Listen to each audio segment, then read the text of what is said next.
उनका हाथ बड़ा कमजोर पर प्यार भरा था और कहा, एक तू ही है जो मुझे इज्जत देता है बेटा, बाकी सब तो मुझे बूढ़ा और बेकार समझते हैं।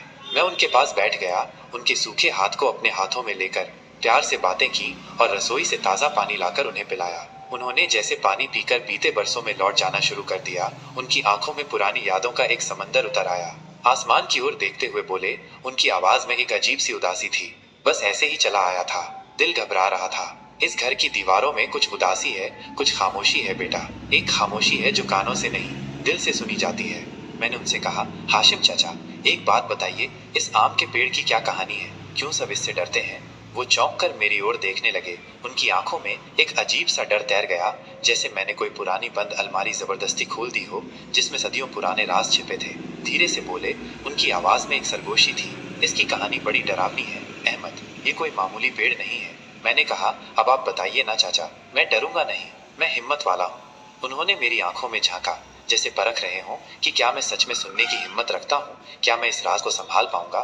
फिर बोलना शुरू किया। उनकी आवाज अब थोड़ी बुलंद हो गई थी। ये आम का पेड़ तेरे दादा के जमाने से लगा हुआ है, बल्कि उनके वालिद के जमाने से। बहुत पुराना है ये, और ये हादसा भी तेरे दादा के साथ ही हुआ था। हम सब बच्चे रोज इसके नीचे खेलते थे, बिना किसी डर के।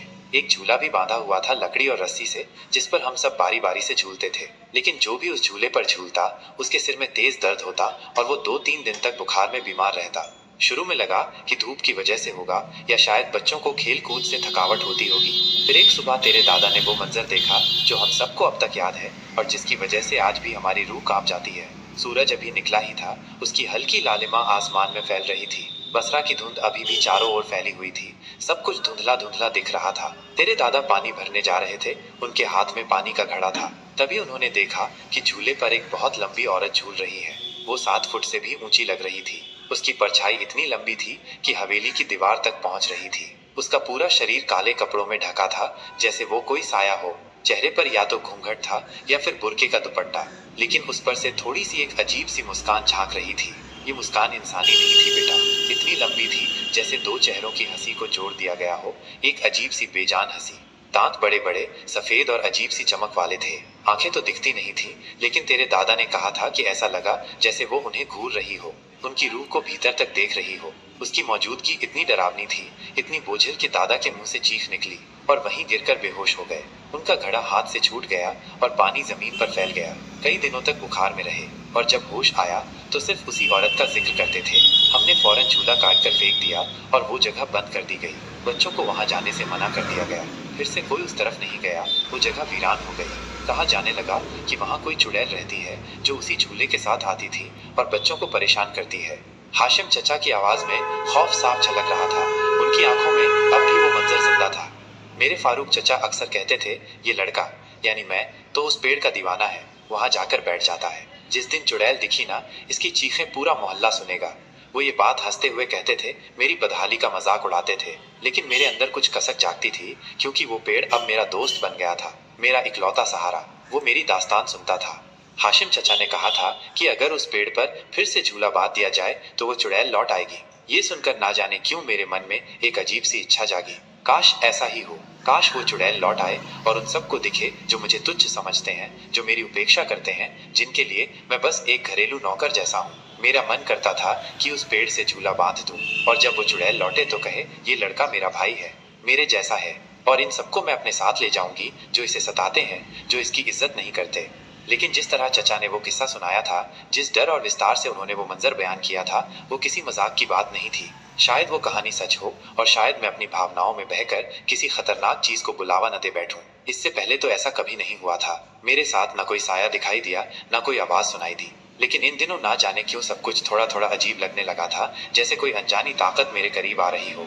कुछ दिन तो यूं ही बीते जैसे सब सामान्य हो गया हो, न कोई अजीब सपना, न डर, न बेचैनी। मैं रोज की तरह अपने काम करता और फिर आम के पेड़ के नीचे जाकर बैठ जाता। लेकिन फिर वो दिन आया जिसने मुझे पूरी तरह यकीन दिला दिया कि मेरे आसपास कुछ तो ऐसा है जो इंसान ही नहीं है। मेरी तबीयत बहुत खराब थी। सारा बदन दर्द से टूट रहा था, जैसे किसी ने मुझे पीटा हो। सिर में तेज भारीपन और बुखार भी था। मेरा माथा तप रहा था। मैंने फारूक चाचा से हिम्मत करके कहा, चाचा जान, मेरी तबीयत ठीक नहीं है, मेरे लिए दवा ले आइए। उन्होंने तंज करते हुए जवाब दिया। उनकी आवाज में जहर घुला था। ये सब काम से बचने के बहाने हैं अहमद। अगर वाकई बीमार होता तो इतने काम कर ही नहीं पाता। सुबह से अभी तक सारा काम किया है इसने। वो लगातार ताने देते रहे और मैं बस यही सोचता रहा, काश मैं बेहोश होकर गिर जाऊं ताकि उन्हें यकीन हो जाए कि मैं सचमुच बीमार हूं, ताकि उन्हें मेरी तकलीफ दिखे। मगर न जाने क्यों मेरे अंदर इतनी हिम्मत थी कि मैं गिर ही नहीं सका। मेरी जिद ने मुझे टूटने नहीं दिया। मैंने जैसे तैसे सारे काम निपटाए। शरीर का एक एक अंग दुख रहा था और अपने पसंदीदा पेड़ के नीचे जा बैठा जहां हमेशा सुकून मिलता था। शायद वही सुकून मेरी दवा बन जाए, शायद उसकी ठंडक मेरे बुखार को कम कर दे। मैं सिर टिकाकर बैठ गया। मेरी आंखें बंद थीं और कब आंख लग गई पता ही नहीं चला। मुझे सपना आया, मैं उसी आम के पेड़ के नीचे बैठा था जहां हमेशा बैठता था। एक लड़की आई, बेहद खूबसूरत, जैसे कोई परी हो। उसका चेहरा इतना अनजाना था, फिर भी उसकी आंखों में एक अजीब सा अपनापन था। वो मुस्कुराई। उसकी मुस्कान इतनी प्यारी थी कि मेरे दिल को छू गई और बोली, तुम अपना ख्याल क्यों नहीं रखते अहमद? तुम्हें ऐसे बीमार नहीं पड़ना चाहिए। अब मैं हूं ना, तुम्हें मुझसे डरने की जरूरत नहीं। मैंने सपने में कहा। मेरी आवाज हिचक रही थी। मैं तुमसे क्यों डरूंगी, तुम तो इतनी खूबसूरत हो। उसने और मुस्कुराया। उसकी आवाज में एक अजीब सा जादू था। मैं इसी पेड़ पर रहती हूँ, यही मेरा घर है। तुम मेरे मेहमान हो, मेरे दोस्त हो। चलो दवा खा लो। मैंने मना किया, नहीं मुझे दवा नहीं खानी, मुझे दवाओं से डर लगता है। उसने बड़े प्यार से कहा। उसकी आवाज में एक मासूमियत थी। शाबाश, दवा खा लो, ये तुम्हारे भले के लिए है। और एक छोटी सी गोल गोली मेरी ओर बढ़ा दी जो चमक रही थी। और तभी मेरी आंख खुल गई। जो नजारा मैंने देखा उसने मेरी रूह तक को कंपा दिया। मेरे हाथ के पास वही गोली रखी थी, बिल्कुल वैसी ही जैसी उसने मुझे सपने में दी थी। गोली के साथ एक साफ चमकदार गिलास में पानी भी था, जैसे किसी ने अभी अभी वहां रखकर चला गया हो। मैं घबराकर पीछे हट गया। मेरी सांसें तेज हो गईं और मैं जमीन पर गिर पड़ा। मेरा दिल जोर जोर से धड़क रहा था, जैसे सीने से बाहर आ जाएगा। कांपते हाथों से उस गोली को देखा। वही दवा थी जो बुखार और गले के दर्द के लिए दी जाती है। मेरे घर में अक्सर वही दवा रखी होती थी। हिम्मत करके मैंने वो गोली खा ली। मेरा गला सूखा हुआ था और गिलास का पानी भी पी लिया। हैरानी की बात यह थी कि शाम होते होते मेरी तबीयत बेहतर हो चुकी थी। बुखार उतर गया, गला भी ठीक लगने लगा और सिर का दर्द भी जाता रहा।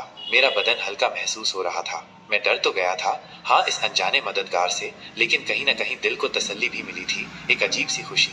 मैं तुरंत वहां से उठा और अंदर चला गया। मेरे पैरों में एक नई ताकत महसूस हो रही थी। 2 दिन तक उस पेड़ के पास नहीं गया, ना ही उधर देखा। मुझे डर था कि कहीं वो मेरे सामने ना आ जाए। मगर दिल दिल तो जैसे खींचता जा रहा था उस पेड़ की ओर, उस अनजानी हस्ती की ओर। कोई जैसे मुझे फिर बुला रहा हो, एक मीठी पुकार। तीसरे दिन मैं फिर वहां चला गया। अब वो जगह मेरे लिए एक पनाहगाह बन चुकी थी, जहां मुझे सुकून और अपनापन मिलता था।